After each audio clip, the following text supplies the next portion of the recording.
Assalamualaikum warahmatullahi wabarakatuh. Sobat guru yang bahagia, jumpa lagi bersama saya Sugeng Sugianto Warnai Dunia dalam podcast Media Kreatif PGRI Pagentan. Nah, kali ini saya punya tamu yang sangat spesial.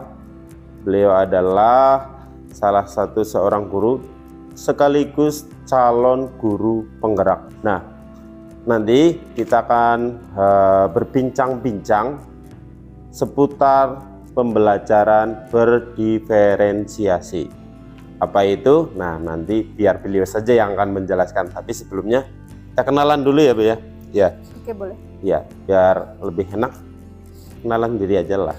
Oke, terima kasih Pak Sugeng ya.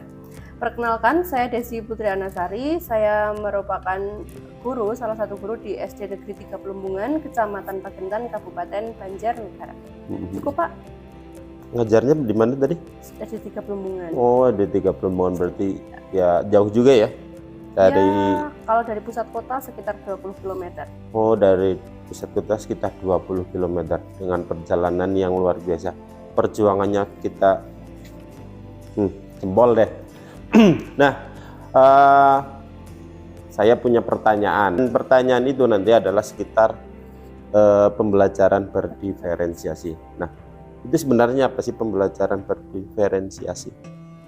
Oke, pembelajaran berdiferensiasi itu Pak, seperti yang sudah kita ketahui ya, bahwa sekolah itu sekarang sedang ada perubahan kurikulumnya dari pemerintah.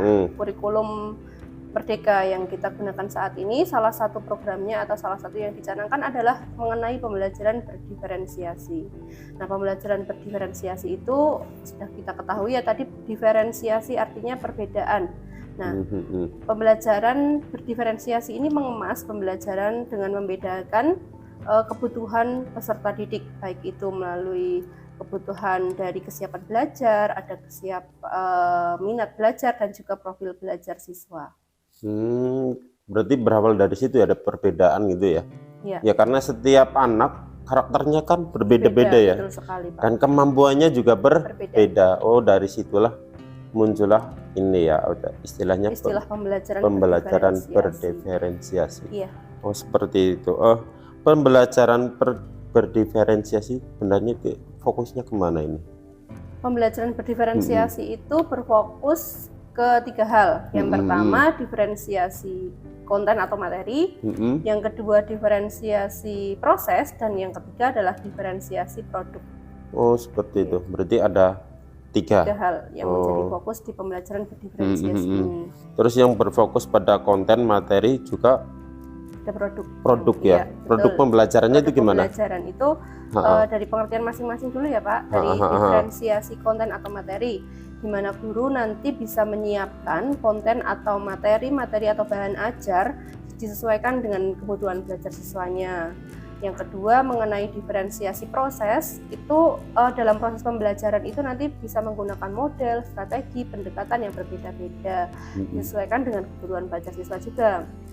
Dan yang ketiga, diferensiasi produk, nanti guru bisa menugaskan kepada siswa itu berdasarkan kebutuhannya. Jadi tidak semua ditugaskan dalam satu bentuk tugas tapi tanpa melihat kebutuhan atau minat belajar siswa.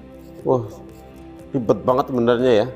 Ya, karena kita belum belajar aja Pak, jadi ribet. Gitu. Tapi kalau nanti kita sudah tahu apa itu pembelajaran berdiferensiasi, pasti nanti asik Pak, apalagi siswa juga kebutuhannya terpenuhi. Terus bagaimana sih sebenarnya langkah-langkah yang dilakukan dalam menerapkan pembelajaran berdiferensiasi ya?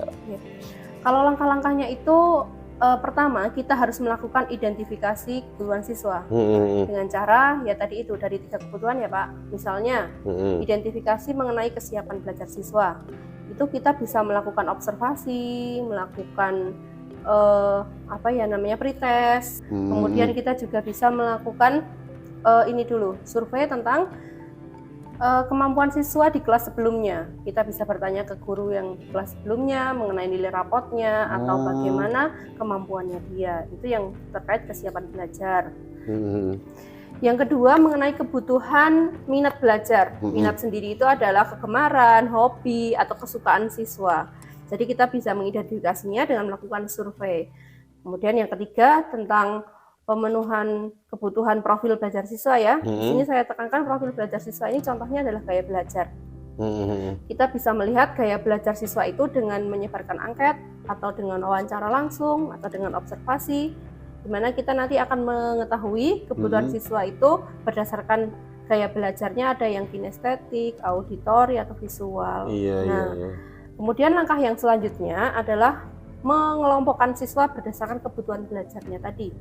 Misalnya ada kelompok belajar dengan siswa yang berkemampuan tinggi, yang medium, juga yang rendah, itu dikelompokkan sendiri-sendiri. Di dalam satu kelas itu atau nanti ketika belajar di rumah? Saat di kelas itu saat di kelas ya. Kan kita mau masuk ke diferensiasi prosesnya, Pak. Iya. Kemudian nanti kita juga bisa mengelompokkan berdasarkan gaya belajar. Misalnya ada anak yang suka belajar dengan gambar-gambar, berarti dia visual. Kemudian dia suka belajar dengar langsung dari bu gurunya, audio itu gitu audio. ya. Kemudian siswa yang suka praktik langsung, itu kinestetik. Kita kelompokkan. Setelah itu kita melakukan diferensiasi, yaitu tadi menyiapkan kontennya, materinya disesuaikan dengan gaya belajar mereka contohnya.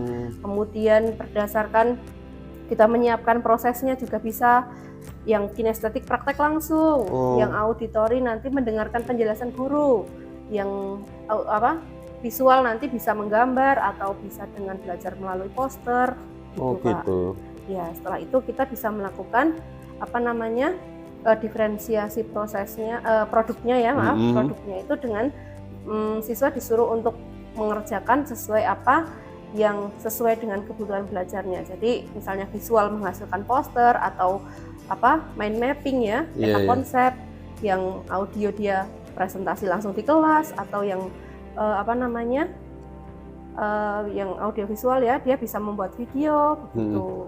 Sebenarnya anak benar-benar terakomodir ya. Jadi sesuai dengan keinginannya, jadi benar-benar happy ya. Iya.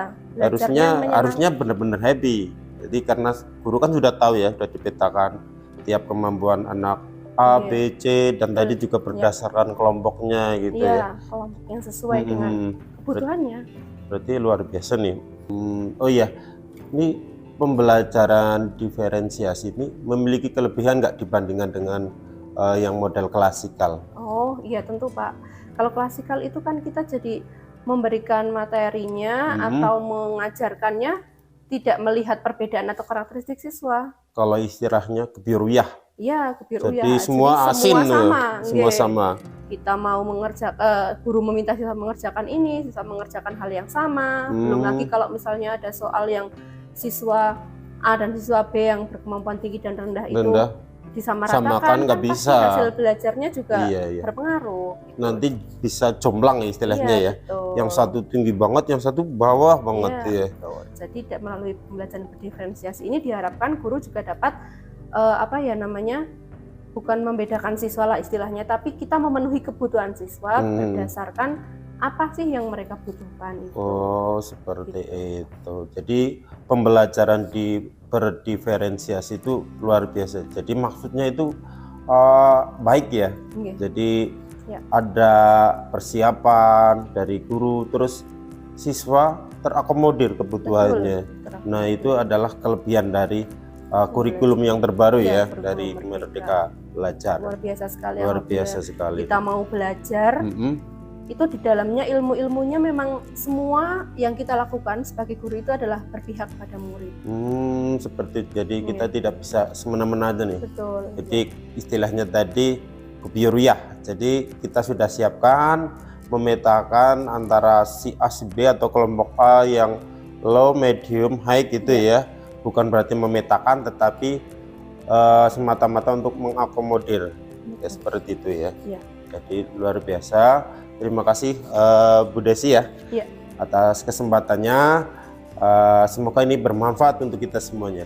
Jadi sampai jumpa lagi di acara yang akan datang di podcast Media Kreatif PGRI Pakentan. Assalamualaikum warahmatullahi wabarakatuh. Terima kasih. Bye-bye.